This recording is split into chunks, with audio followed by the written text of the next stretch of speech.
हाथी और कुत्ता की दोस्ती।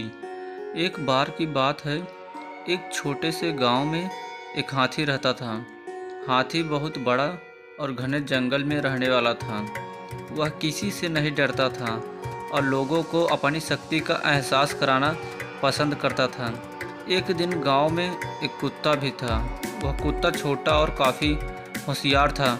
वह लोगों को यहाँ बच्चों को खुश करने के लिए आया करता था।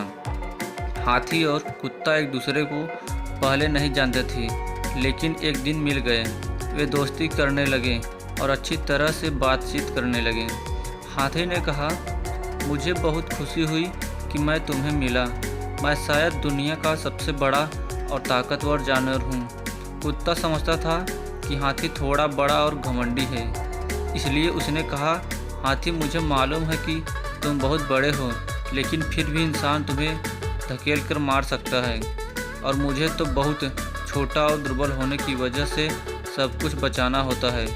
हाथी इस पर हंसते हुए कहा, तुम ठीक कह रहे हो, लेकिन फिर भी मैं कभी बचने के लिए तुम्हारी मदद ले सकता हूँ।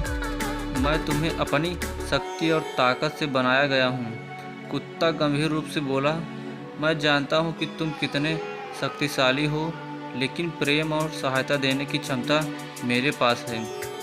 यह सुनकर हाथी सोच में पड़ गया।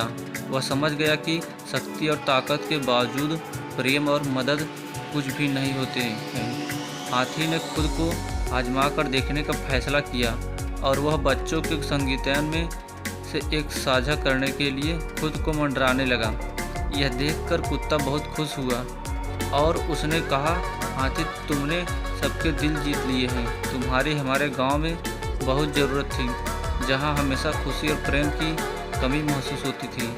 हाथी बहुत खुश हो गया क्योंकि उसने समझ लिया था कि हाथी और कुत्ता एक ही गुण रखते हैं, प्रेम और सहायता देने की क्षमता। यह बात हाथी के जीवन में एक महत्वपूर्ण सीख ली कि शक्ति और ताकत से बढ़कर प्रेम और सहायता का महत्व होता है।